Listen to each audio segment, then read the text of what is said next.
Máster de Historia del Arte en la Universidad Johns Hopkins, licenciado de Derecho en la Universidad de Chile, donde más es profesor desde hace ya más de una década. Además es doctor en Historia de la Universidad de Oxford, el escritor, historiador, crítico, polémico e irreverente, Alfredo Jocelyn Holt, hoy con nosotros. Muchísimas gracias por venir. ¿Cómo está el día de hoy? Gracias, Ricardo. Bien, aquí estamos. Como el país, pero queremos estar bien. No sé si lo estamos tan bien como queremos. Claro, sí, podríamos estar mejor. Bueno, nosotros en realidad le confieso que en este momento específico yo estoy bastante bien. La verdad estoy feliz de poder contar con usted, aparte de la situación país, la situación podcast acá, por lo menos para mí es bastante placentera tener su opinión, que sabemos que hiera a quien hiera, por lo menos podemos contar con que es sincera. Y nosotros para sincerarnos también, la gran en gran parte la razón por la que logramos contactar con ustedes porque es profesor del Jorge y ahora ayudante suyo el Jorge, ¿no? Así es. Entonces, siguiendo esa línea de esa relación de estudiante, usted no solamente se queda con el Jorge como alumno, ¿no? Sino que también tuvo algunos exalumnos bastante interesantes, como lo son Gabriel Boric, Gonzalo Vinter y Renato Garín, ¿verdad? Todos, incluido el Jorge, aguerridos histriones del apruebo, ¿no? Entonces, habiéndole yo por lo menos escuchado antes, supongo que poco tiene que ver con lo que usted les enseñó, esa característica, esa defensa tan férrea de la prueba. ¿A qué atribuye usted esa decisión que tomaron? No tenía idea de que estaban por el apruebo, pero supongo que como todos están por el apruebo, ellos se subieron al carro también. No tengo idea. Yo hace mucho tiempo que no perdí contacto con ellos. La última vez que me encontré con Renato, a quien le tengo mucho cariño, um, eh, este, este, volví a sugerirle que quizás debería volver a trabajar en un doctorado. Nunca está de más. Pero en eso los profesores somos monotemáticos, y siempre pensamos que el trabajo en serio es el que se hace a nivel intelectual. Y no sé, yo desconfío de la política. Entonces no me parece que es una muy buena idea seguir en ese cauce. Sí, o sea, básicamente yo me pregunto porque yo imagino que usted está por el rechazo, ¿me equivoco? No, yo no voto. Entonces, No voto.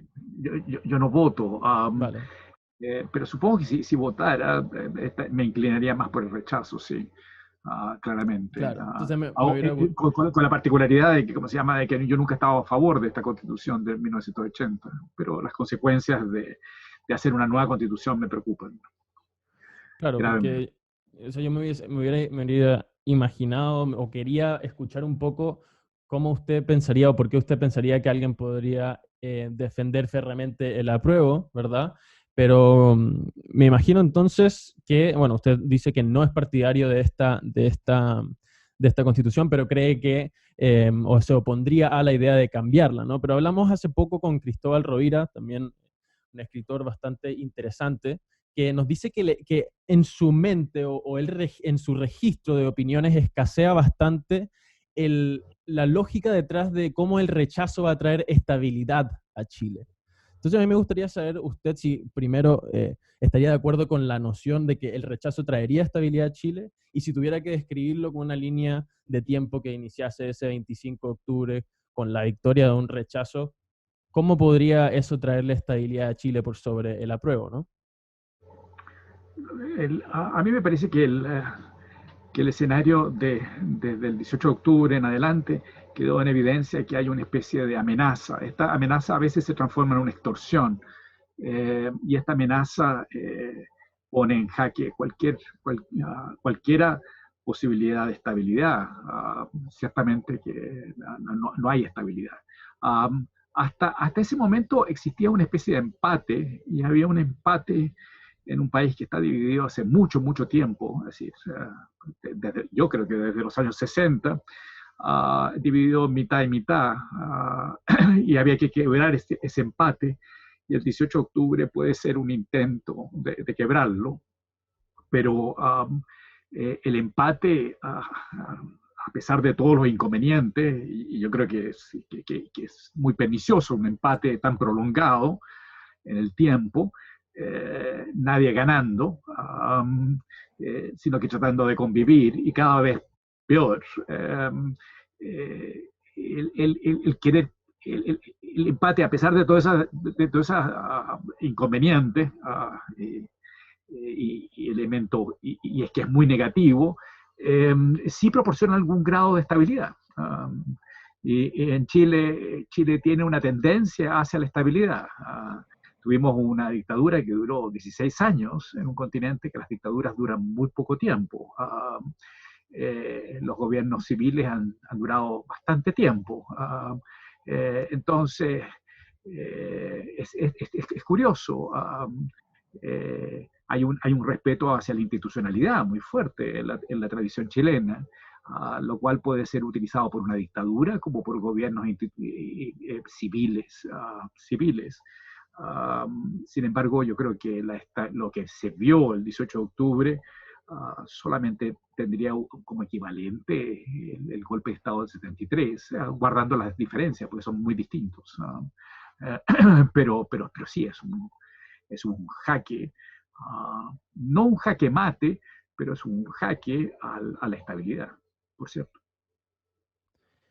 Profesor, a mí me gustaría preguntarle respecto al plebiscito que estamos por vivir en poco tiempo y relacionarlo un poco con la transición y con este ciclo revolucionario que hemos estado viviendo, que nos vemos inmersos desde hace varias décadas, principalmente desde el año 60, pero esto se puede retrotraer hacia mucho antes. Tuvimos la Revolución en Libertad de Frei Montalva, tuvimos la vía chilena al socialismo de Allende, tuvimos la Revolución silenciosa de la dictadura. Y si uno observa todos estos procesos, uno podría afirmar de que no fueron procesos muy exitosos.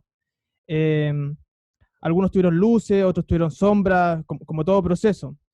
Y luego vino la transición, que fue una transición pactada y que se hizo ver como la victoria del pueblo, pero hoy día escuchaba yo una entrevista que le habían hecho a Carlos Cáceres, y claro, él detalla ahí todas las negociaciones que se hicieron entre medio.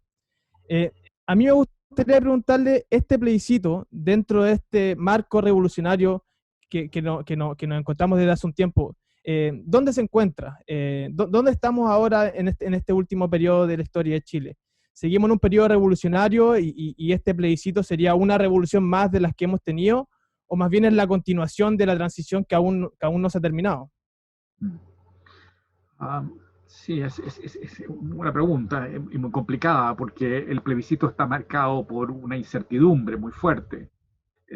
Los términos de la pregunta que se hace no hacen prever cómo puede continuar el procedimiento con posterioridad.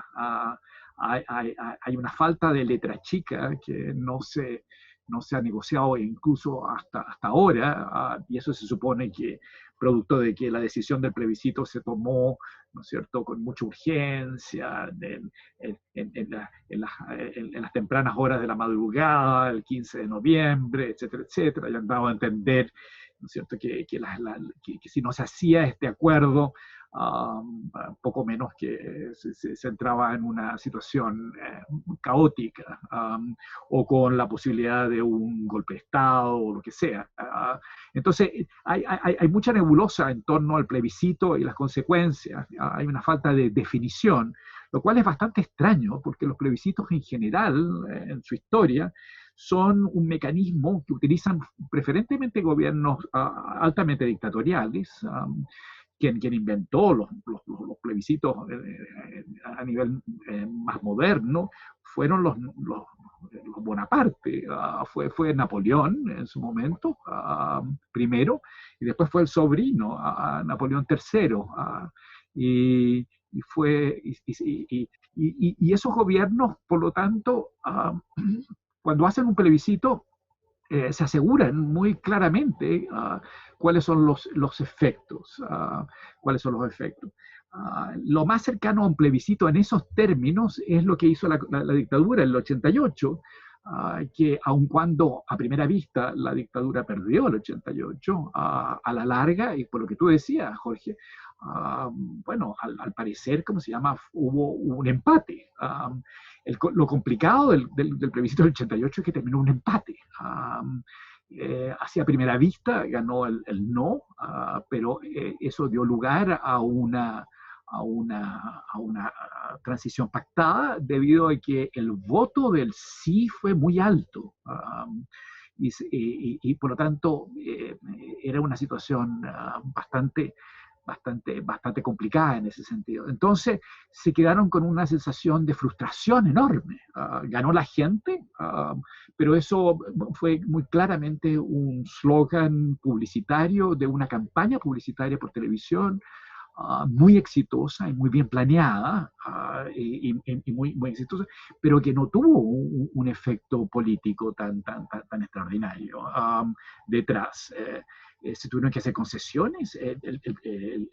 Pinochet se mantuvo durante un año más. Hubo nuevamente se llamaron elecciones posteriores, pero Pinochet continuó en su calidad de comandante y jefe del ejército. La Constitución les garantizaba a los militares el ser garantes de la institucionalidad, etcétera, etcétera, ¿no es cierto? Y entonces ahí se condujo a un resultado que estaría previsto anteriormente, a diferencia de lo que estamos, del plebiscito que tenemos en este momento, que no se sabe qué es lo que se está votando o cuáles son las consecuencias del resultado de rechazo o el apruebo.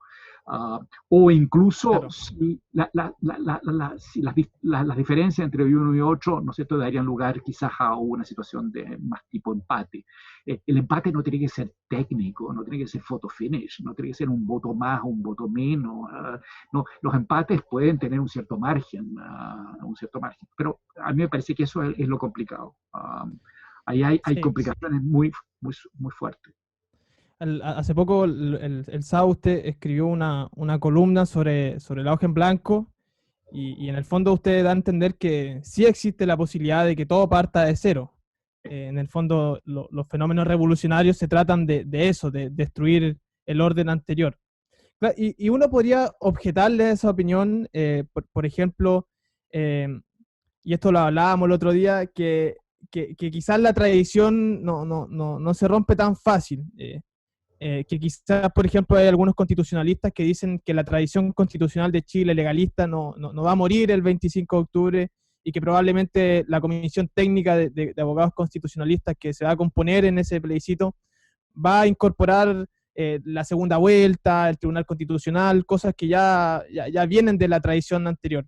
Me gustaría preguntarle, ¿qué tan es que no quiero entrar, por ejemplo, en probabilidades, pero ¿cómo ve usted esto de que realmente las revoluciones empiezan de cero todos los procesos y cómo eso se contrapone con la tradición?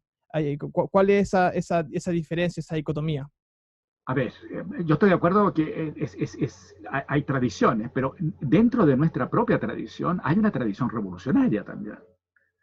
Entonces, ojo, es decir, eh, la idea de la hoja en blanco ha estado ya antes. De hecho, todos los sectores que han gobernado Chile, que han sido todo el espectro entero de los grupos políticamente organizados, de la izquierda, la derecha, la izquierda, el centro que tiende hacia los polos, a partir de la democracia cristiana, los militares, todos han gobernado Chile y todos han planteado partir desde cero en el sentido revolucionario. A mí me parece que la democracia cristiana, cuando plantea la reforma agraria, plantea en el orden social empezar desde cero. Rechazaba una tradición de 300 años. La unidad popular va a ser otro tanto en materia que dice relación con la propiedad del cobre e intensifica la reforma agraria. Y se plantea, ¿no es cierto?, en términos de cambiar hacia una revolución de carácter socialista, ¿no es cierto? No solamente se trataba de ganar un socialista la presidencia por la vía liberal, sino que terminar con un sistema mucho más ultrista en ese sentido, y le faltó tiempo. Y la dictadura militar, en muchos sentidos, parte desde cero. Se ha oído hablar de que la Constitución de 1980, que puede ser vista como una reforma de la del 25, que a su vez se puede ver como una reforma de la del 33, y a su vez la del 33, una reforma de la de 1828, y por lo tanto hay una tradición, pero también se puede ver la Constitución de 1980 como revolucionaria. En algunos aspectos, como por ejemplo el vínculo, que exista un proyecto neoliberal implícito y que además queda recogido de alguna manera propiamente en la Constitución.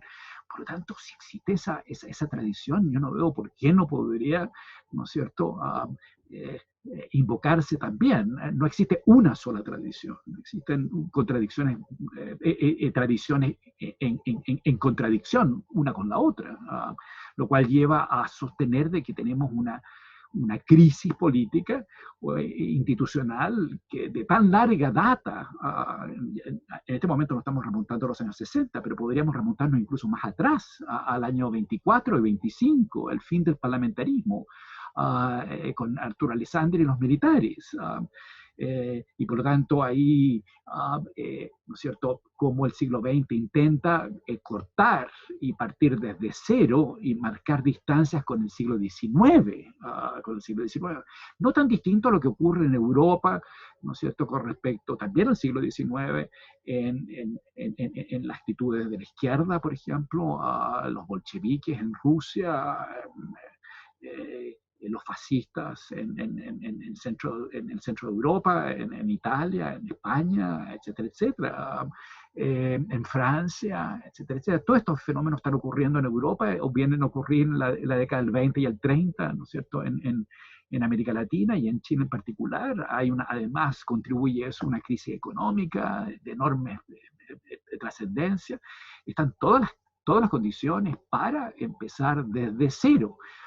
Sumémosle que en el siglo XX tuvimos 2 guerras mundiales.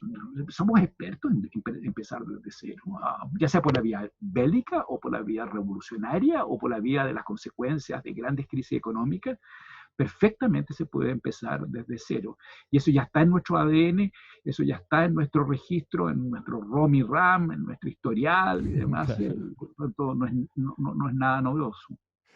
Sí, esa idea está buena, ese concepto está bueno aclararlo, de que no es que haya una tradición y algo que venga a irrumpir, sino es que quizás el mero hecho de venir a irrumpir en esa tradición es parte de la tradición de otra tradición, ¿no?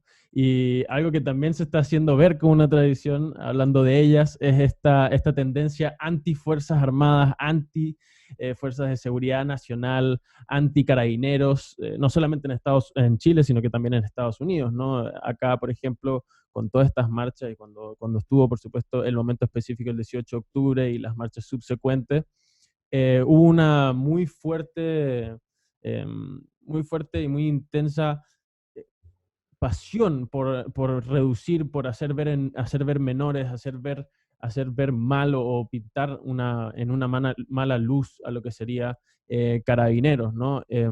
Por supuesto ellos no se ayudaron a sí mismos, o sea, eso está más que claro. La verdad es que en muchas situaciones era bastante evidente que no estaban haciendo las cosas de la mejor forma posible, pero también es un trabajo difícil, ¿no? Entonces, con relación a eso, ¿no? Con relación a lo que es esa situación entre la gente que quiere manifestarse y carabineros que quiere mantener un control, ¿qué sugiere usted como un punto medio de conciliación, ¿no? ¿Cómo se ve el proceso de reconciliación entre una gente que está aguerrida en contra de carabineros y unos carabineros que, por supuesto, cada vez que ven una revuelta que tenga que ver con que los llaman literal y abiertamente bastardos, por supuesto que no van a sentirse en suficiente confianza como para estar tranquilos y mantenerlos y dejarlos que se manifiesten, ¿no? Sí, el acabose, por el ACAB, ¿no? Es algo bastante, se ha estado viendo, es un intento. Y claro, ahí queda clarísimo el querer partir desde cero. Pero que a partir desde cero no significa que, pues, que van a dejar existir fuerzas militares, primeras líneas, movimientos, ¿cómo se llama?, paramilitares, pueden llegar a sustituir y pueden cumplir esa función. En la Revolución Francesa cuando Francia se ve, ¿no es cierto?, amenazada, dado que está llevando a cabo la revolución y tiene todo el resto del continente en su contra. Los jacobinos optan por invocar la ciudadanía en armas para que se levante la ciudadanía. De ahí viene, por ejemplo, nuestra idea de la conscripción, ¿no es cierto?, la conscripción universal masculina, es decir, el que tenga que hacer el servicio militar, por ejemplo, etcétera, etcétera. Es una idea revolucionaria, claramente, y se remonta en esa época. La Revolución Francesa cambia el calendario, cambia la forma como se denominan los años. Se empieza a hablar del año 1, del 2 y el 3, es decir, se plantean en términos postcristianos. Cambian el sistema de medición por el sistema métrico, que hoy día nos parece la cosa más normal del mundo. Es decir, todas esas ideas están presentes. Yo no pretendería aconsejar ningún tipo ni de moderación, reconciliación. Yo soy un historiador, no sé qué a esta altura del juego, no tengo complejo político ni pretensión en ese sentido, sino que lo que sí me gustaría subrayar son los costos de un impacto que tiene que estar acompañado probablemente de violencia cuando se trata de empezar desde cero. Y ese impacto es altamente costoso. Es decir, el argumento que yo planteo es más bien desde el punto de vista de los costos de una modernidad radical y revolucionaria. Es simplemente eso. Y creo que a esta altura del juego tenemos demasiada experiencia, demasiada tradición, demasiado conocimiento para no reparar en esos costos. El siglo XX es el siglo más violento de la historia europea y del mundo occidental, desde el siglo comparable solamente al siglo XVI-XVII. Todo indica que y hacia fines del siglo XX quedó, es decir, desde la Segunda Guerra Mundial quedó en evidencia que podemos destruirnos como planeta. No necesitamos tener que esperar a que se produzca el calentamiento atmosférico y demás. Podemos destruirnos cuantas veces podamos entre nosotros mismos. Tenemos el arsenal disponible. Vivimos después del 11 de septiembre del 2001 en un mundo infinitamente más peligroso que el mundo que se vivía bajo la Guerra Fría, que por último, si se llegaba a una situación límite bajo la Guerra Fría, bastaba que el presidente de los Estados Unidos llamara a su par al secretario general del Partido Comunista en la Unión Soviética y los barcos se daban vuelta, como la crisis Cuba, de los misiles en Cuba. Y se solucionaba y se ponían paños fríos a la crisis. Hoy día tenemos grupos fundamentalistas religiosos, tenemos grupos anarquistas, etcétera, etcétera. Las reglas, es decir, las recetas para poder construir una bomba atómica se encuentran en el Internet. Ciertos materiales que son necesarios no se encuentran tan fácilmente, pero que impide que se pudieran utilizar. No necesitamos ver películas de ciencia ficción para saber que este escenario puede ocurrir, etcétera, etcétera. Se vive en un mundo infinitamente más peligroso desde el 2001. Por lo tanto, es decir, me parece que eso demuestra que los costos deben estar por sobre cualquier criterio más allá de los potenciales beneficios que cualquier cambio, por muy deseado y por muy por muy supuestamente necesario, podrían producir. Y entonces, en esa situación, claro, se tiene que producir una moderación, se tiene que calcular mejor, etcétera, etcétera. Yo no veo mucha moderación, veo más bien una polarización, por lo tanto, en la moderación. Además, la experiencia chilena es que los sectores centristas, que deberían haber sido los más moderados, se tienden a ir a los polos también. Por lo tanto, ¿dónde apelar a eso? y por lo tanto lo veo como muy peligroso. Estamos viviendo un mundo muy peligroso. Y Chile es un polvorín. Es decir, es un país que tiene la cantidad de volcanes per cápita, uno de los niveles más altos, junto con Japón.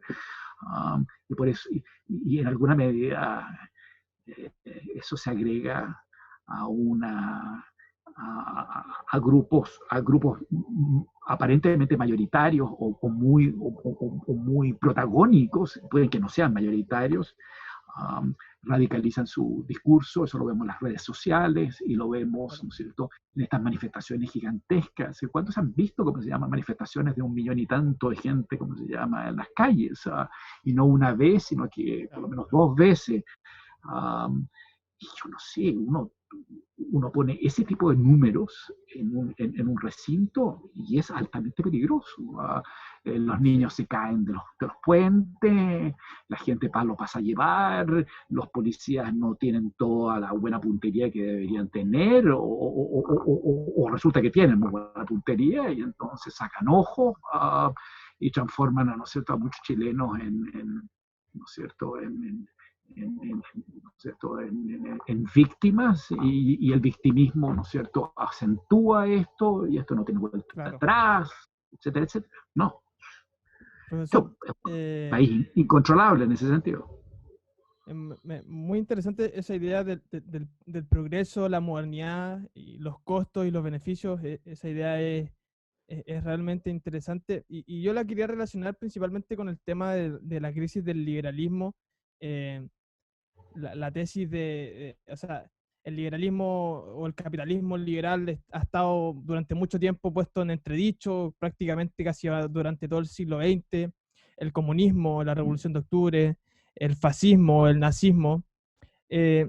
Y a finales del siglo pasado, Francis Fukuyama se atrevió a decir que era el fin de la historia, que las ideologías se habían debilitado, que venía la hegemonía de la democracia liberal. Y ahora entramos en un periodo en el que nos damos cuenta de eso mismo que decía usted, que hay fundamentalismo, hay una crisis de inmigración, hay una crisis de cambio climático, hay una serie de cuestiones que en el siglo XX el capitalismo moderno no se planteaba. Esto lo decían algunos autores, pero no los pescaban mucho. Yo creo que Daniel Bell lo dijo ya en los años 60 muy fuertemente, Anthony Giddens, que ya venían cambios que no podíamos prever. Entonces a mí me gustaría preguntarle, ¿cómo cree usted que está el liberalismo hoy en día? O sea, está muy criticado. Tomás Piketty lo critica, Patrick Dennin. ¿Cuál es el potencial del liberalismo para sobrevivir a todos estos ataques que está subiendo el siglo XXI? Y si va a resistir y se va a volver aún más anacrónico, se va a persistir en el tiempo. Sí, es muy fascinante eso. Sí, el liberalismo y en cierta medida el capitalismo, y están unidos uno y otro, en cuanto a sus orígenes y en términos de sus alianzas, ¿no es cierto? Se les ha decretado una y otra vez su término, y sin embargo han sobrevivido. El liberalismo y el capitalismo han sobrevivido, por cierto, a Marx, a Lenin, a Stalin, a Mao Zedong, y ha logrado sobrevivir, ¿no es cierto?, en Alemania, en China comunista, en la Unión Soviética, etcétera, etcétera. Ha logrado. Entonces, yo creo que puede perfectamente sobrevivir a Piketty, ¿no? Si sobrevivió a Marx, ¿por qué no va a sobrevivir a Piketty? Yo creo que no. Piketty es, no sé, suena como suena su propio nombre, es Piketty. Y entonces, a mí me parece que eso no debería ser una preocupación mayor. Lo que es curioso del liberalismo es justamente esta extraordinaria capacidad, pero eso apunta a que el liberalismo tiene esta ambigüedad. El liberalismo, cuando está en una situación dificultosa, ¿no es cierto?, toma un paso atrás en cuanto a ser una fuerza de progreso. Y entonces, por ejemplo, puede ser revolucionario y puede dejar de ser revolucionario, puede volverse contrarrevolucionario. Y tenemos un comportamiento del liberalismo, por ejemplo, en el contexto de la Revolución Francesa, que hace eso, ¿no es cierto? Genera la Revolución Francesa, es altamente revolucionaria, puede llegar a ser jacobina, puede empezar desde cero, ¿no es cierto? Y después, posteriormente, se espantan con esos excesos y entonces pueden apoyar a Napoleón, ¿no es cierto? Y pueden irse en contra de Napoleón y después, posteriormente, ¿no es cierto? Y recoger nuevamente a los Borbones que vuelven, ¿no es cierto? Pueden ser completamente contrarrevolucionarios, pueden estar con la revolución y pueden estar en contra de la revolución. Uh, pueden terminar siendo burgueses, y los burgueses en realidad pueden ser altamente progresistas, como pueden ser gente totalmente atemorizada, ¿no es cierto?, y objeto de fuertes extorsiones. Es decir, puede ser un Piñera que puede verse a sí mismo como una locomotora que nadie la para, ¿no es cierto?, y el 15 de noviembre, ¿no es cierto?, entrega la Constitución que él juró defender, por ejemplo. Es decir, es timorato, Claro. es terriblemente concesivo y timorato, y al mismo tiempo, como se llama, arrasa, puede llegar a arrasar. Trump, ¿no es cierto?, puede cambiar sus twitters en cuestión de 24 horas, y así sucesivamente. El liberalismo, por lo tanto, tiene estas dos componentes, y estos dos componentes es justamente en un mundo fuertemente ambiguo y ambivalente, el ser ambiguo y ambivalente, y tener una tradición para atrás, y tener expertise, y tener una destreza para justamente manejarse en este tipo de equivocidades y ambigüedades y nebulosidades, les permite sobrevivir. Entonces, yo, curiosamente, no sé, yo no sé para dónde va Chile, para ser bien franco. Hay otros temas que yo no tengo idea para dónde va, no tengo idea para dónde va el plebiscito, no tengo idea necesariamente para dónde va, qué sé yo, los Estados Unidos, etcétera, etcétera. Pero el liberalismo, curiosamente, me parece que tiene a su haber esta destreza. Y por lo tanto, yo encuentro que claramente quienes lo han amenazado, así también el capitalismo, no han medido suficientemente toda esa historia para atrás de acomodos, de metamorfosis, de capacidad para manejarse proteicamente, etcétera, etcétera, que ha demostrado que puede perfectamente sobrevivir. Si hay alguien que puede sobrevivir, si hay un fenómeno que pudiera sobrevivir, quizás es justamente el liberalismo. Esto no lo digo pretendiendo ser liberal o aconsejando ser liberal. A mí, una de las razones por las cuales yo me he distanciado cada vez más del liberalismo es justamente de esta equivocidad.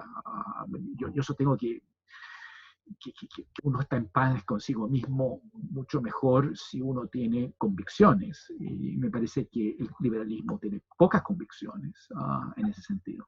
Pero tiene una brújula. Y esa brújula le permite hacer cambios tácticos que le permite sobrevivir. Y sobrevivió al marxismo. Claro. Sí, bueno, pero ahora viene esta nueva ola pseudo-marxista, ¿no? Algunas personas la han llamado neomarxismo, ¿no? Esta idea de incorporar el capitalismo, ¿verdad?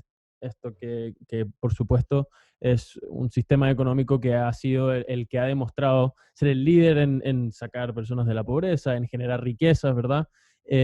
Pero se asocian, ¿verdad? A través de ejemplos como Chile, ¿cierto? Eh, con cosas de naturaleza un poco menos interesada en el bienestar común, ¿verdad? En el bien común, en el bienestar de la gente, la ciudadanía, de las personas que están en situaciones de pobreza, ¿verdad? Se tiende a asociar, ¿verdad? Acá en Chile, por supuesto, bueno, hablábamos de Renato Garín. Renato Garín acusaba al capitalismo de Chile no de ser un capitalismo puro, sino un capitalismo amiguista, ¿verdad? Este capitalismo, este crony capitalism, ¿verdad? Que si bien usted, como nos lo comunica, no termina de sacar esas conclusiones a futuro, a mí sí me gustaría saber cómo fue que falló esa fórmula, ¿verdad? O sea, entendiendo el sistema económico como algo exitoso, siendo implementado de la forma que debería ser implementado, se ve hoy en día bastante criticado por muchísimas partes por ser algo que no es y que no tiene como un fin el bien común, el que todo el mundo esté bien, sino que los ricos sigan siendo ricos, ¿verdad? Como esta típica acusación que se le hace, y en el caso chileno es mucho más pronunciado, como por ejemplo pasan situaciones como las de Ponce Lerou, ¿verdad? Existen algunos ejemplos claros de desigualdad ante la ley, hacen esa asociación bastante fuerte intentando atacar al capitalismo. Entonces, ¿cómo fue que se permitió este nuevo ataque al capitalismo a Chile? ¿Qué fue en cuanto a sus bases, qué fue lo que lo provocó? Yo no sé, a ver, el capitalismo nunca ha sido puro, no existe el capitalismo puro. El neoliberalismo puro, ni siquiera Chile pasa el test de una teoría que se puede haber enseñado, qué sé yo, en Chicago en los años 50, 60. Yo he sido profesor visitante en Chicago. No sé si hoy día están en la misma parada exactamente. Hay cambio, ha pasado mucho tiempo, incluso desde Friedman y desde Hayek, propiamente tal. Quizás habría que releer a estos personajes y tratar de mirarlo. Por un lado, el neoliberalismo es una postura altamente ideologizada, al mismo tiempo que es una teoría. Y el neoliberalismo, a su vez, no es exactamente lo mismo que el liberalismo. Es decir, estamos aquí comparando, hay muchos elementos, hay muchos componentes envueltos. Eh, el, la idea detrás del neoliberalismo salvaje, póngale todos los prototipos, yo no soy neoliberal, ni mucho menos, y por lo tanto podría simpatizar con esos calificativos, aunque me parece que es un slogan en contra de otros slogans. Sí, sí. Se encuentran con el dilema, sin embargo, que las medidas monetaristas y de control de la economía, como hicieron los Sergio de Castro y los otros Chicagos durante la dictadura, y que después fue aceptado por los gobiernos posteriormente, y que eran contrarios al neoliberalismo y eran contrarios a la Constitución de 1980 y eran contrarios a la dictadura militar, y sin embargo terminaron por aceptarlo. Lo aceptaron en función de que el país crecía. Y el país crecía y generaba, no sé si llamarlo es un bien común, no es un término que yo utilice como bien común, no, me complica, es un concepto medio escolástico, me complica tanto como el de la voluntad general de Rousseau, porque pretende suponer de que hay una totalidad que es distinto ¿no es cierto?, a los bienes comunes individuales o a las voluntades individuales. Entonces, una especie, una metafísica. Lo que es evidente es que este país ha crecido y ha generado un chorreo, y ese chorreo es muchísimo mayor que bajo el modelo económico anteriormente, que teníamos un Estado muy fuerte. Y entonces, parte del éxito de la dictadura y del modelo es que produjo más réditos y beneficios que lo que produjo la revolución democrática cristiana y la marxista o socialista. Y en general, toda una trayectoria socialista que viene de la Gran Depresión en Chile, y no solamente en Chile, en los restantes países. Y el país creció en ese sentido y generó. Ahora, ese es un dato duro, y eso explica por qué los Foxley y todos los otros ministros de Hacienda desde la Concertación en adelante terminaron cuadrándose con el modelo. De igual manera que terminaron haciendo de la Constitución de 1980 su propia Constitución. Es la Constitución de 1980 es la Constitución de la Concertación. Como decía por ahí Tomás Mochati, tenía toda la razón. El problema con la Constitución de 1980 es que se acabó la concertación. Entonces, en el momento que se acaba la concertación, se termina, ¿cómo se llama?, la afinidad con esa Constitución, que no era de ellos, pero que la hicieron ellos. Y lo mismo pasa con el modelo. Exactamente lo mismo ocurre. Entonces, por lo tanto, yo no veo tanto inconveniente. Ahora, en una de estas volvemos a tener un gobierno de izquierda ¿no es cierto?, que accede por la vía de tener una plataforma de izquierda, ¿no es cierto?, y hace una constitución incluso de izquierda, y el día siguiente que llega el presidente o quien sea, ¿no es cierto?, la junta, y aparece en los balcones de la Moneda, y, ¿cómo se llama?, y empiezan a gobernar con criterios que nos van a resultar sumamente familiares. ¿Por qué descartamos ese escenario? Hay personajes, hay un populismo en América Latina. Menem hizo efectivamente eso. Entró con una plataforma altamente populista y impuso, ¿cómo se llama?, y puso en práctica el neoliberalismo en Argentina. Que es una manera distinta como nosotros lo hicimos, pero ¿me entiendes? Fujimori en Perú. Exactamente, Fujimori en Perú. Recordemos que para implementar inicialmente el neoliberalismo en Chile se manejó un Estado en que en los medios de producción estaban en el 80% en manos del Estado.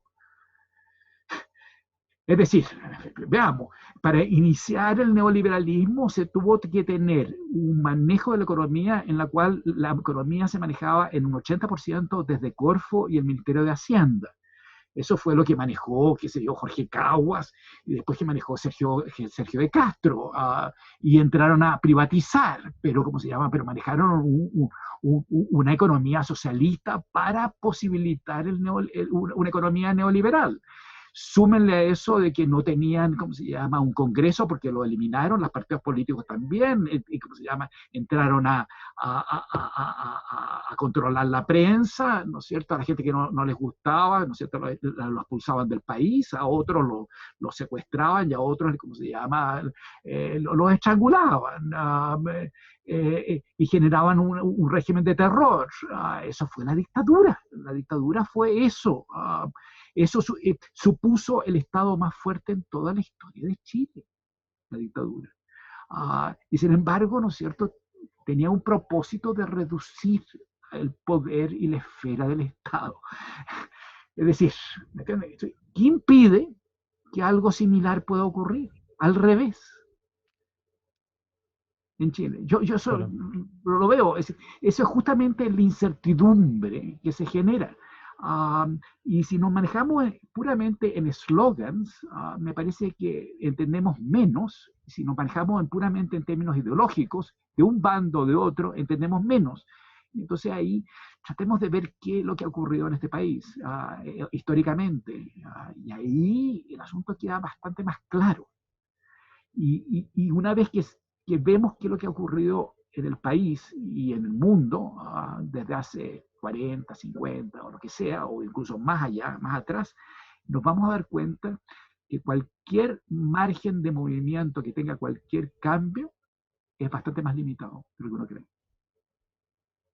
Es decir, el rayado de la cancha, como decía Jaime Guzmán, para los efectos de la Constitución de 1980, dice relación con las condiciones. Es decir, la idea de un hoja en blanco está ahí. Yeah. Quienes van a redactar esta hoja en blanco no significa quienes que sean los mismos que proclaman la hoja en blanco. Vale, sí, o sea, es posible que ahora en este proceso constituyente se dé una situación que siente las bases para algo, quien quita, lo que está diciendo, si no me equivoco, que dé para algo más aún más neoliberal, ¿verdad? O sea, o para que se instale algo, algún sistema económico neoliberal. Pero en cierto grado supongo que sí, la gente también es un poco alarmista en ese sentido, que porque alguien de izquierda llegue a tocar la moneda o de izquierda llegue a tocar la Constitución, se va a ir todo, va a generar un desastre completo, ¿verdad? Entonces quizás en ese sentido es alarmista, pero no sé, la verdad, viendo la clase política, los que promueven el apruebo, los que promueven, por ejemplo, las opciones de izquierda, ver a Daniel Jadwe, un presidente comunista, no sé qué le genera a usted, pero yo genuinamente no creo que uno podría hacer la apuesta de que va a sentar las bases para algo un poco más neoliberal. Yo diría que todo lo contrario. No sé qué piensa con respecto a lo que sería o lo que promueve Daniel Jadwe como candidato presidencial, y esta idea también del apruebo de de sentar bases desde cero, ¿no? Como, no No, sé cuál será la intención ultimada, eso es lo que voy, como que no confío. en cada cambio de constitucional ha aumentado el autoritarismo y ha aumentado la presencia del Estado, obvio. Por lo tanto, eso es lo que estoy diciendo, simplemente.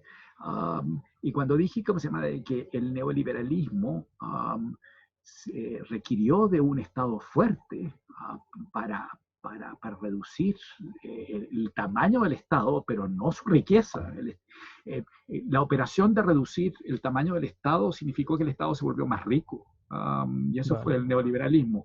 Por lo tanto, el neoliberalismo no es que no crea en el Estado, ojo, cuidado. Cree en la concentración, cree en la concentración del poder económico, porque no va a creer en la concentración del poder político o estatal.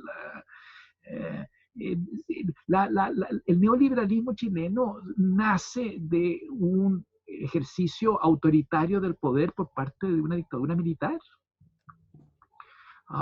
Entonces, si eso es válido para los neoliberales, ¿qué queda para Jadwe? Bueno, obvio.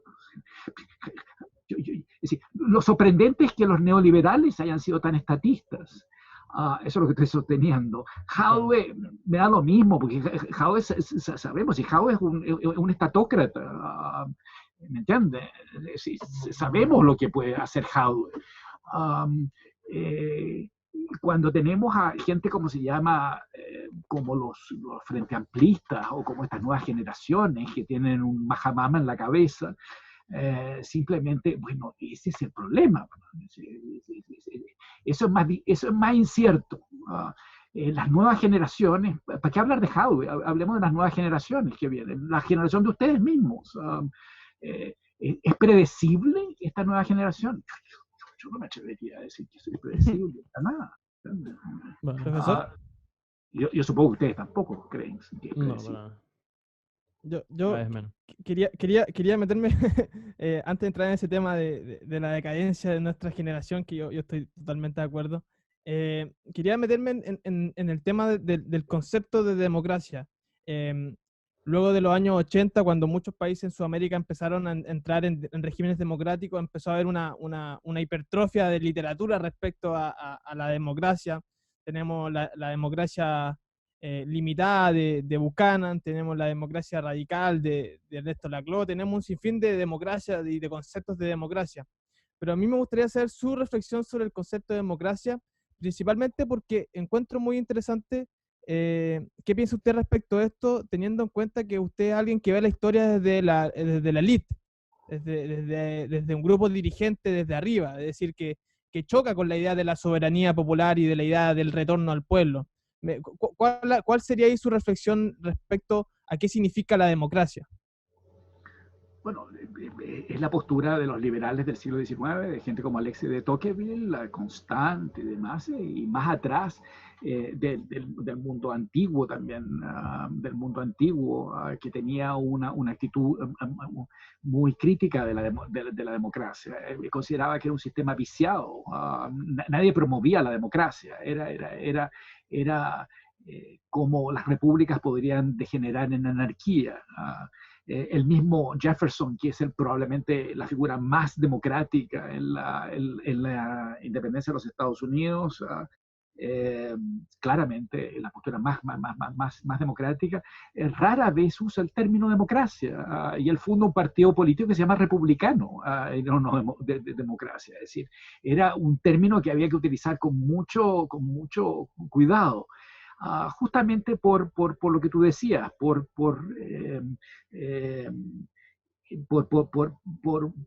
cómo la democracia se constituye en un gobierno de mayoría frente a una minoría.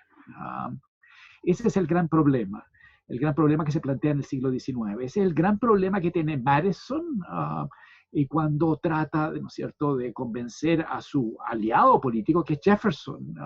Jefferson tenía a este Madison que le bajaba las revoluciones a su propia argumentación.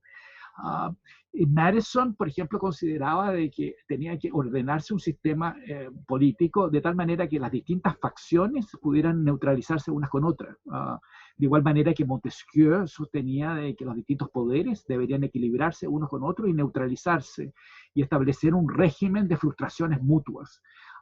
Es decir, una especie de empate multipolar, Los contrapesos. de contrapesos permanente, para que nadie pudiera invocar la mayoría, nadie podía invocar la mayoría. El problema con invocar la mayoría es que cuando uno invoca la mayoría puede invocar la totalidad.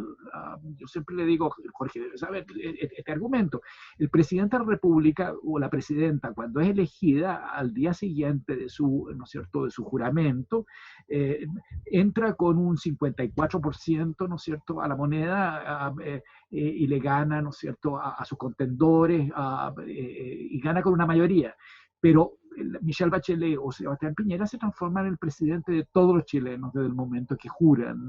Y por lo tanto, entonces, el problema con las mayorías es que muy rápidamente se transforman en una totalidad. Y entonces, cuando eso ocurre las minorías quedan sofocadas. De Tocqueville sostenía de que las élites o las aristocracias servían para esos efectos como una especie de equilibrio.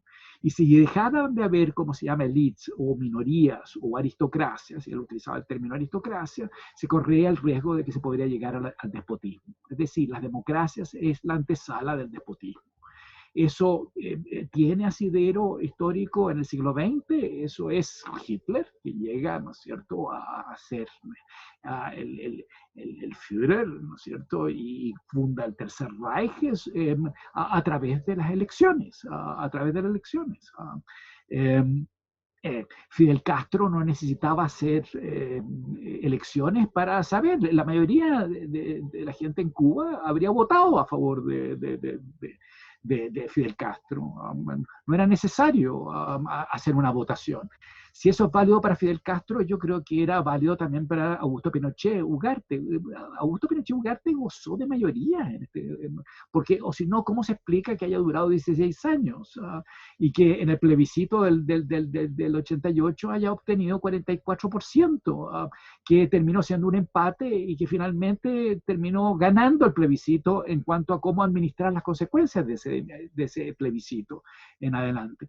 Por lo tanto, a mí me parece que ahí claramente el asunto de las mayorías es lo que dificulta la democracia. La democracia, cuando la gente habla de la democracia, habla normalmente en términos de una democracia liberal, la democracia liberal. Y entonces dicen, pero no estamos hablando de eso, estamos hablando de una democracia, ¿no es cierto?, con limitaciones, con equilibrios, ¿no es cierto?, con libertades, con constitución, etcétera, etcétera. No, ese es un régimen liberal. Ese régimen liberal lo tuvimos en el siglo XIX, pero sin democracia, porque había un control de las elecciones, porque no todos votaban, porque las mujeres no votaban, etcétera, etcétera, porque era muy difícil, porque el universo electoral era muy poco. Entonces nosotros tuvimos regímenes liberales sin democracia.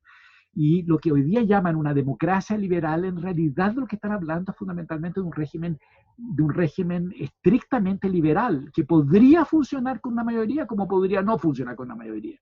Y cuando funciona con una mayoría, a veces se transforma en una república democrática, como la República Democrática Alemana, como en China comunista, etcétera, etcétera. Entonces, cuidado, o sea, hay elecciones en China comunista. Lo que pasa es que no hay candidatos alternativos.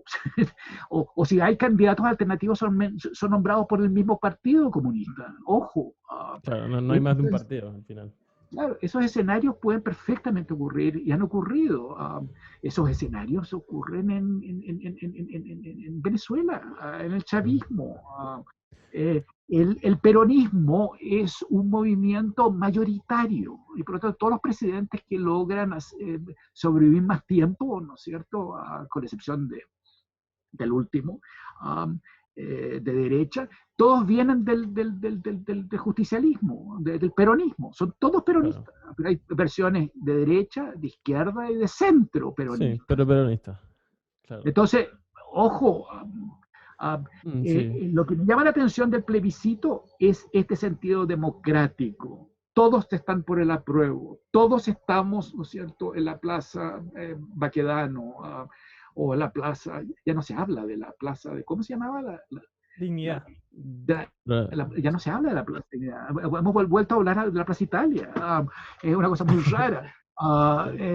Y así sucesivamente. Entonces, todos estamos en la plaza, ¿no es cierto?, Italia. Todos estamos por el apruebo. La, todo lo que se puede cambiar en la historia tiene que hacer ojos, cegarse un poco en cuanto a la violencia que puede estar acompañada de esos cambios.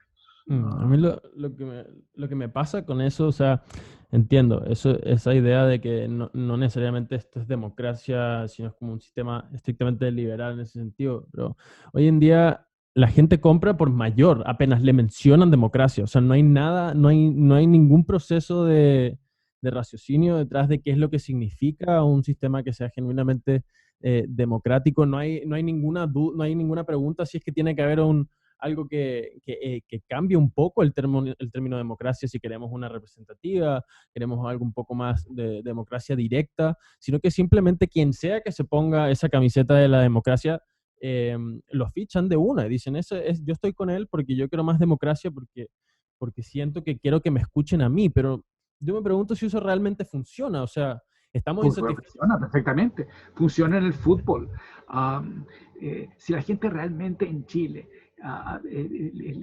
¿cómo se llama? Le gustara el fútbol como deporte, debería estar a favor de algún equipo que esté en contra de la selección nacional, que sea mejor, pero eso no ocurre.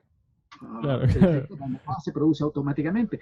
Yo ahí, cuando yo me di cuenta de eso, ahí me di cuenta que, ¿cómo se llama? Que este es un país de pelota, no solamente peloteros. Ese fenómeno opera en todo orden de cosas, pero tiene una particularidad muy especial. Chile es muy pequeño, es muy centralizado. Más del 50%, un poquito más del 50% del universo electoral está en la región metropolitana. Por lo tanto, este es un país muy fácil de generar consensos equivalentes a todos por el apruebo. Claro, por eso mismo, o sea, Y se suma a la derecha, y se suma, como se llama, Nogueira, claro, bueno, claro. asegurado. Hacen eso es lo nocivo. O sea, yo veo, por lo menos usted al principio acusaba a Jorge de subirse al carro, yo también lo hago, felizmente, lo hago con tranquilidad. Pero en realidad es una tendencia y es una tendencia nociva. O sea, la derecha ve a la izquierda arrogarse lo que sea que suene como algo que le gusta a la gente en redes sociales, en la calle. Cualquiera de esas cosas las agarra y se las pone de camisa de una sin tener sin pensarlo, ¿verdad? Y No, pero lamentablemente, cuando salió Michelle Bachelet, salieron una serie de señoras que tenían un físico distinto a Michelle Bachelet, pero se hicieron la melenita de una determinada manera, se pusieron una banda, y ¿cómo se llama? Y eran indistinguibles de la Michelle Bachelet, al punto de que yo empecé a caminar por las calles de Santiago y me encontraba con Michelle Bachelet permanentemente. Permanentemente. claro, El fenómeno de Sebastián Piñera cuando era, ¿no es cierto?, un tipo muy admirado incluso por la derecha, tenía a cuanta gente dable en el mundo, particularmente financiero y empresarial, que se querían aparecer como Piñera, hablaban claro, como por Piñera, supuesto. tenían esa misma Ponían los tics arrogancia. y todo. Exacto. Entonces, ese es un fenómeno. En las universidades, yo siempre he dicho, ¿cómo se llama? Que cuando cambia el presidente, los rectores se empiezan a parecer al próximo presidente, o cambian también a su vez los rectores. Y entonces, en la época de Elwin yo estaba en la Universidad de Santiago, y teníamos a un rector que se parecía a Eduardo Frei Ruiz Tagle o a Patricio Elwin. y a su vez después me tocó estar en la Chile, me tocó un rector más parecido a Lago, etcétera, etcétera, y así sucesivamente.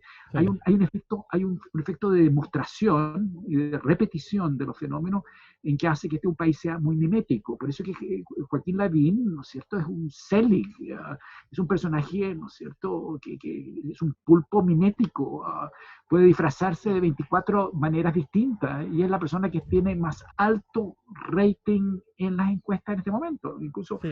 bueno, se pelea con Hauber, ¿no es cierto?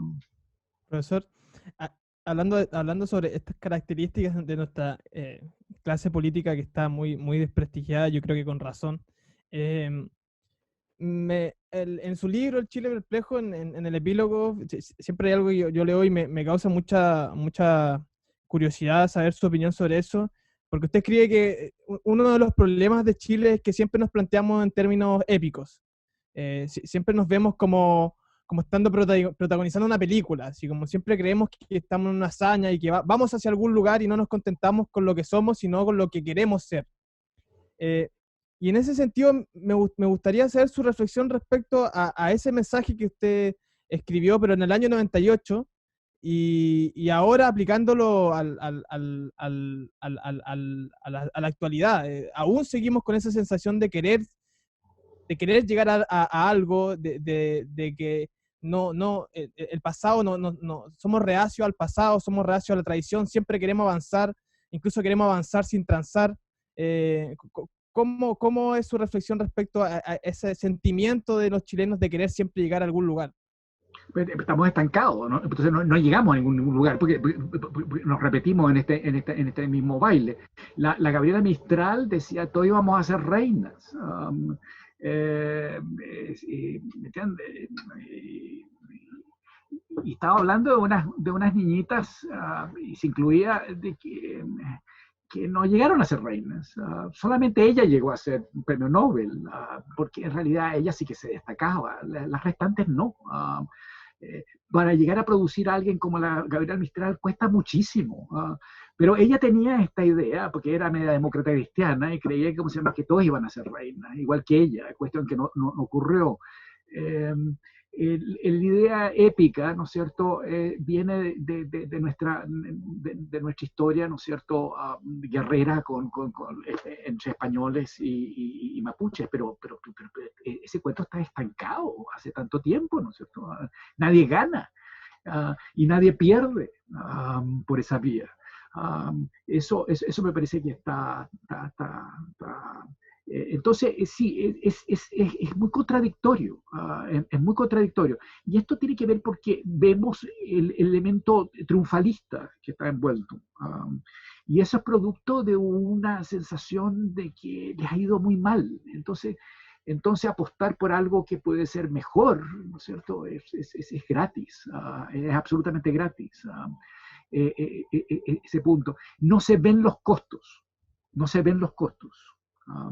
Y sucede que esto es de tan larga duración que yo creo que habría que ser un poquitito más modestos, habría que ser más humildes. No podemos estar dando lecciones. Intentamos darla con el gobierno de Frei Montalva el 64, y entonces Frei anduvo por toda Europa vendiendo su cuento, ¿no es cierto? La democracia cristiana era una idea muy europea desde la posguerra. Y aquí, ¿no es cierto?, iba a ser este señor suizo que tenía una pinta, ¿no es cierto?, no precisamente de sudamericano, o sea, tenía buena pinta en ese sentido, un tipo alto, tan alto como De Gaulle y demás. Podía subirse en un automóvil junto con De Gaulle, ¿me entiendes? Y entonces podía mostrar esto, ¿no es cierto? Lo mismo ocurrió con Salvador Allende, ¿no es cierto? ¿Cuándo había ocurrido en algún lugar del mundo que un marxista declarado pudiera llegar a ser, como se llama, presidente de la República? Por vías electorales con lógicas liberales. Esto no había ocurrido nunca en el mundo occidental, etcétera, etcétera.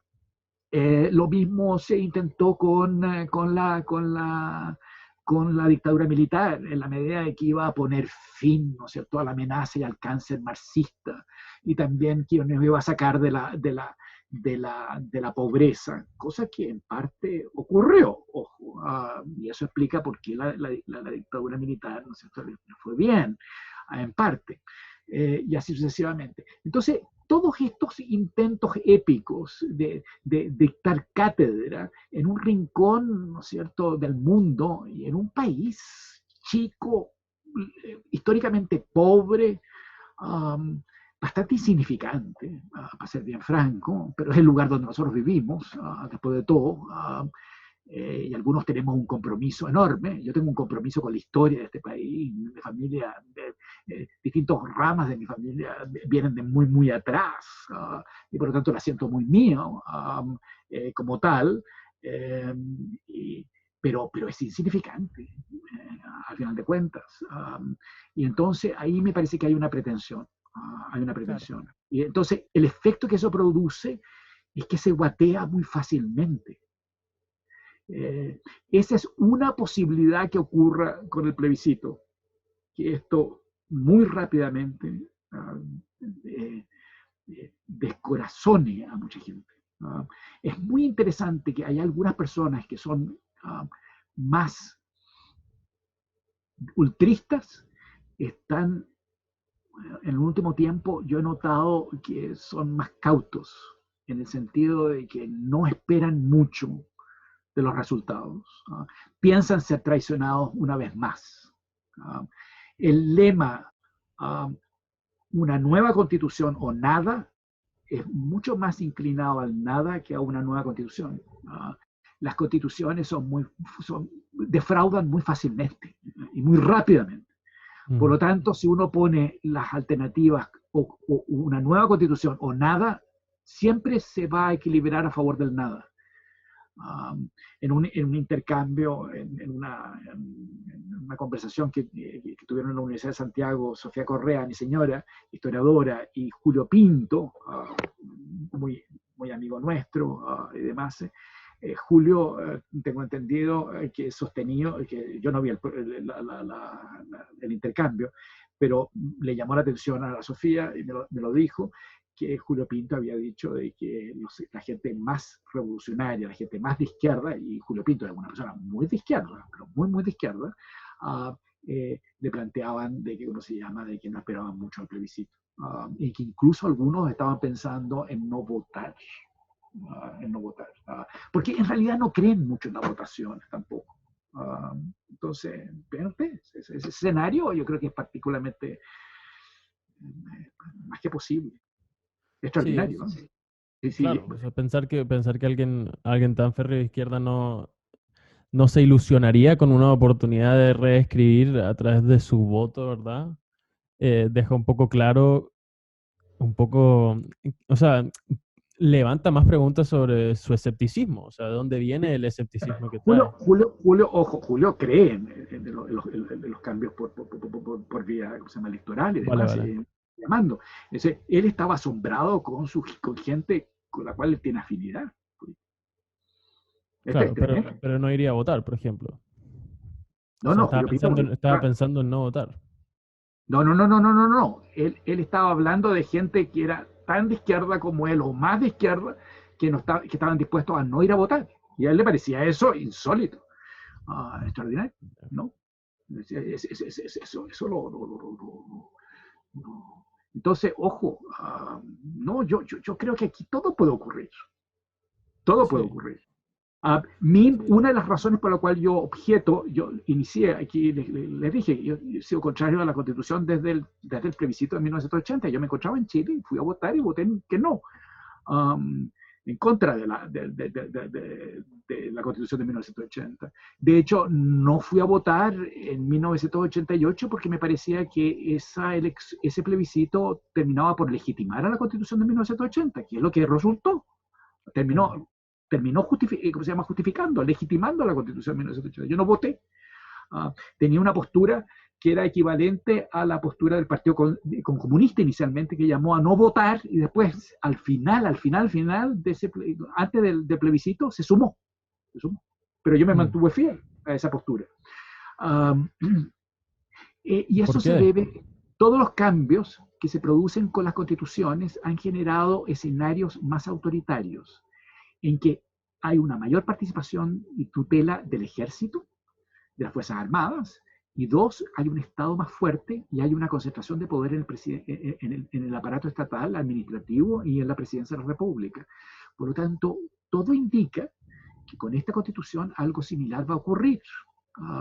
Sumémosle a eso los problemas económicos producidos por la pandemia, ¿no es cierto? Si esto va a ocurrir en el resto del mundo, esto va a ocurrir con mayor razón en Chile.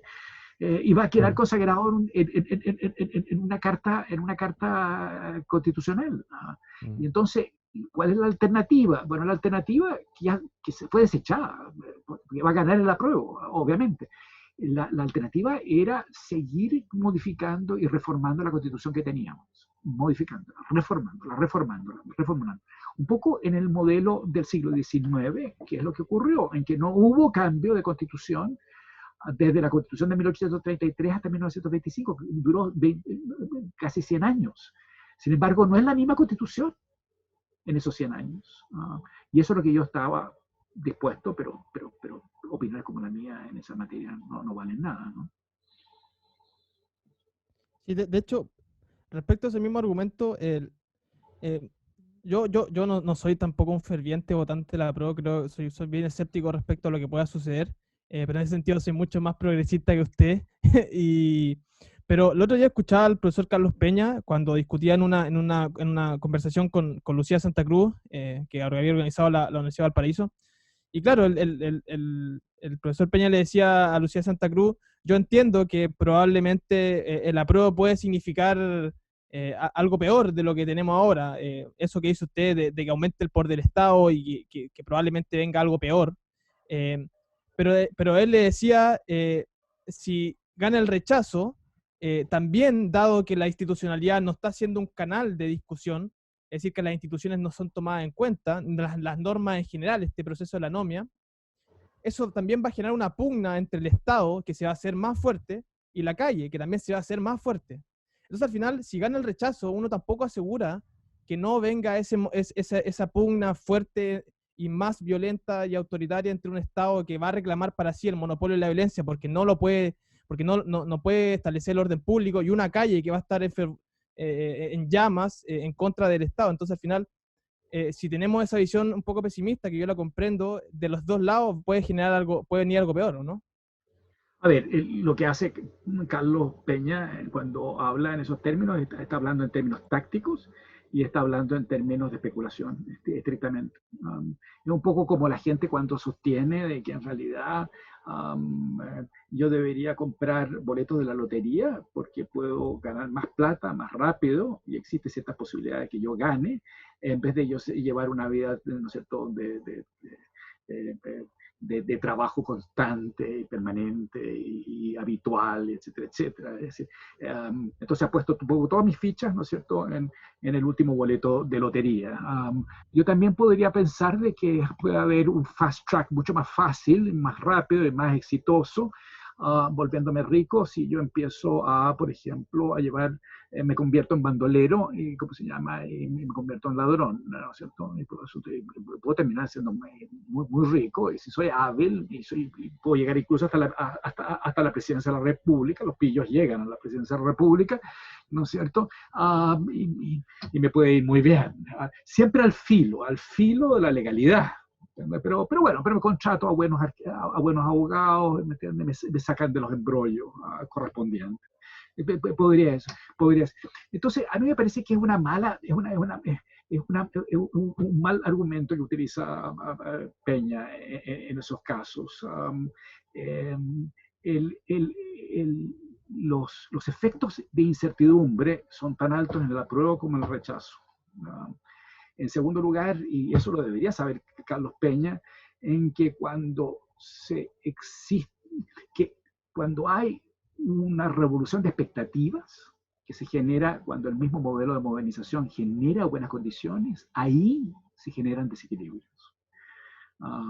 Es decir, cuando estamos más ricos, se generan más demandas, ¿no es cierto?, de participar de la riqueza. Y de hecho, es decir, estamos en el escenario que estamos porque el país progresó. Es decir, el problema está en el progreso, justamente ahí está el problema. Y entonces hay que tener un poquitito de más de cuidado en ese punto. Profesor, sí, Entonces, yo, no, sí, yo creo que la conclusión es que hay un manto de incertidumbre de todos lados y yo creo que con eso estoy muy de acuerdo y que no sabemos qué puede venir. Eh, yo no puedo dejar de preguntarle por un tema que me parece muy interesante y que, porque además yo estoy en la Universidad de Chile y la verdad que me interesa mucho su opinión sobre este tema, y es la posible decadencia en la que está o puede llegar a estar nuestra universidad, que en su tiempo fue una universidad donde salían gente muy importante que dirigía este país, que generaba cultura, que estaba metida en la elite política. Y ahora, la verdad que es bastante pesimista el panorama, ¿no? Yo lo veo a diario, no hay una búsqueda de la excelencia, no hay una búsqueda de hacer lo mejor posible, a pesar de que no te guste la carrera, eso da lo mismo, simplemente buscar un mejor desempeño. Quería preguntarle cuál es el diagnóstico, la reflexión respecto a qué significa la Universidad de Chile hoy para nuestro país. ¿No significa nada? ¿Puede significar algo en el futuro o simplemente ya está muerta? en función de lo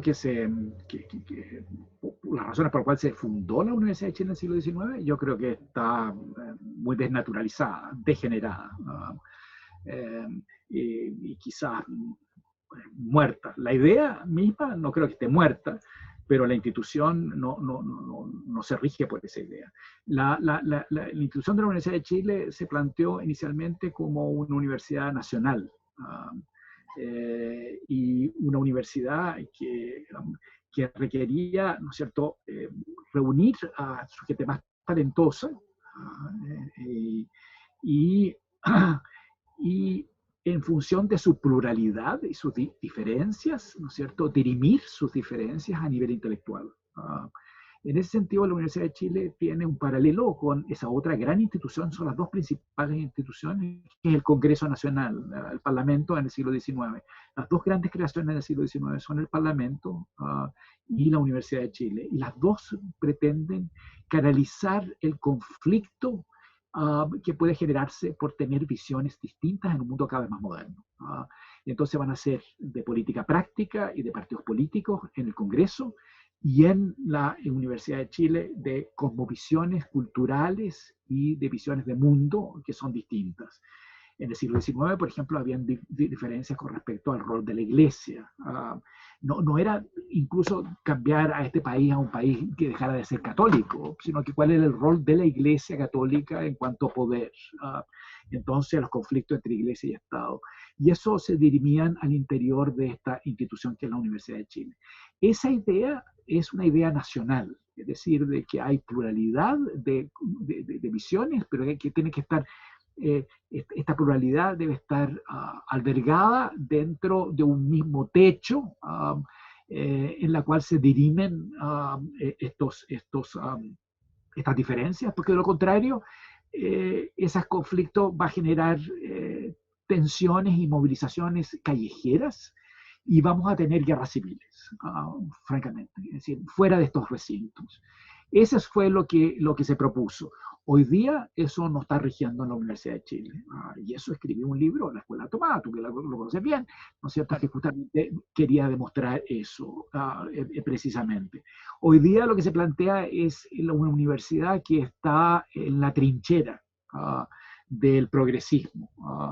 Es una universidad que se identifica con el Estado, y que el Estado le debe, ¿no es cierto?, mediante la gratuidad, ¿no es cierto?, financiar nuevamente, lo cual significa que nos hipotecamos al Estado, pero sucede que el Estado, ¿no es cierto?, puede estar en manos de Piñera. Entonces hay que extorsionar a Piñera para que Piñera no ponga las reglas del juego, pero estamos infinitamente más contentos cuando la Bachelet, ¿no es cierto?, está en la moneda, porque ahí no es necesario extorsionarla, y así sucesivamente. La Universidad de Chile está en función, escribió un artículo en la revista de Anales de la Universidad de Chile diciendo de que era una universidad que pretendía ser popular, y por lo tanto identificarse con una lógica popular. Y tiene como modelo las universidades argentinas, en que cualquiera persona que salga de la educación pública, ¿no es cierto?, puede entrar a las instituciones estatales, fiscales. Y entonces, eso no quiere decir de que llegan los mejores. Acordémonos, ¿no es cierto?, toda esa discusión en contra del exclusivismo, de las aristocracias o de las élites, etcétera, etcétera, todo el discurso anti-élite. La institución por excelencia elitaria en Chile, y no necesariamente aristocrática, ha sido la Universidad de Chile. La Universidad de Chile ha formado estos grupos, ¿no es cierto?, selectivos, y era muy exigente para poder entrar. Lo era también el Instituto Nacional. Y al Instituto Nacional le hicieron mierda, y a la Universidad de Chile va a costar un poquito más, pero en eso van. Se han tomado la universidad, se tomaron la Facultad de Derecho de la Universidad de Chile, se han tomado toda la universidad en general. En general. Yo lo que veo en la universidad, y claro, soy muy minoritario, es justamente que gente que tiene una postura minoritaria, que no es progresista, que no está en la línea general, los ahuyentan, los funan, los marginan. La Universidad de Chile tiene una gran tradición pluralista, entonces no los puede echar. Sería muy evidente, ¿no es cierto? Y sería muy contradictorio. Pero es como si no existieran. Y entonces, cualquiera que... Yo soy un viejo profesor, llevo muchos años, ¿no es cierto? Además estudié en ese lugar. Y entonces, y me siento muy comprometido con la historia de esta universidad. Y la historia para mí es tan viva como la actualidad que desmiente esa historia. Y entonces, en ese escenario, ¿no es cierto?, yo sigo, pero si yo tuviera la edad de ustedes, si tuviera ambiciones académicas, probablemente no elegiría la Universidad de Chile para seguir, por cierto. Y si tuviera que elegir, ¿cómo se llama?, ser alumno aquí, y yo era bastante buen alumno, y también fui alumno en la Católica, podría haber optado por ir a esos otros lugares y no vendría a la Universidad de Chile. Y cuando me vine de Europa, y antes cuando me vine de Estados Unidos, después cuando me vine de Europa, elegí quedarme acá y en la Chile. Si yo tuviera que repetir esa situación hoy día, con las condiciones de hoy día, quizás no entraría en la Universidad de Chile. Y si me quedo en la Universidad de Chile es porque tengo alumnos como Jorge, que necesitan tener pluralidad y pluralismo, y tienen que tener gente que les habla en otra sintonía para poder formarse su propia opinión, tener la mayor cantidad de visiones distintas, y puedan elegir. Entonces, y además, si me afecta a mí este predominio, ¿no es cierto?, unívoco, una sola voluntad, una universidad, ¿no es cierto?, que está en una trinchera, que pretende estar, ¿no es cierto?, en la vanguardia del progresismo en Chile, político, etcétera, etcétera. Si personas que no están en esa parada sienten que están siendo amenazados, como el caso mío como profesor, yo debo suponer de que deben haber alumnos que están en la misma situación. Entonces necesitan profesores que puedan, ¿no es cierto?, decirles, no, sigue, ¿no es cierto?, tu propio camino, no te tienes que sumar a este complejo de manada. Ahí, ¿entiendes? Entonces, esa es la función que yo cumplo, y mientras existan 1, 2, 3, 4, 5, antes eran 20, y antes eran 30 los alumnos que yo podía, ¿no es cierto?, identificar. Hoy día son 5, mañana serán 2, 1. Claro, cada vez menos. Yo me mantendré en la universidad. Además, no estoy dispuesto a darles el gusto a la gente que les encantaría. Bueno, precisamente por eso lo invitamos acá. O sea, nosotros desde el principio la idea es esa, ¿no? Intentar frenar esa subida al carro. ¿no? Si es que evitar la subida del carro, por lo menos acá estamos intentando frenarla con su opinión, por supuesto. Supongo que estamos haciendo, y siento personalmente que estamos haciendo un aporte en ese sentido, así que personalmente le agradezco enormemente que se haya tomado este rato para conversar con nosotros Mira, y de la forma en que lo hizo. Sí, no, dale, Ricardo, por supuesto. un solo punto. No, a mí me parece que, como se llama, en el contexto en que estamos, frente a la toma de decisiones, lo que hay que tratar de evitar en cualquier situación es arrepentirse de la decisión que se tomó en ese momento. Entonces, parte de la reflexión consiste en no sumarse a una postura o en otra y después tener que, ¿no es cierto?, renegar de sí mismo por haberse equivocado. Eh. Bueno, lo dijo Alfredo Jocelyn Holt, yo no sé si necesito decirlo yo. Exactamente eso es lo que los invitamos a hacer, por favor, tomen ese paso. Le vuelvo a dar las gracias a usted, las gracias a Jorge por invitarlo directamente y bueno, para nosotros, por supuesto, en un futuro, si le sobra alguna horita en algún momento para hablar de algún tema contingente, para nosotros sería un absoluto placer volver a tenerle. Por mi parte, fui Ricardo García. Nosotros decimos, fui Ricardo García, fuimos Jorge Castillo y tuvimos el enorme placer de entrevistar a el doctor, al profesor y al escritor Alfredo Jocelyn Holt. Muchísimas gracias y que estén bien donde sea que les llegue este mensaje. Un saludo.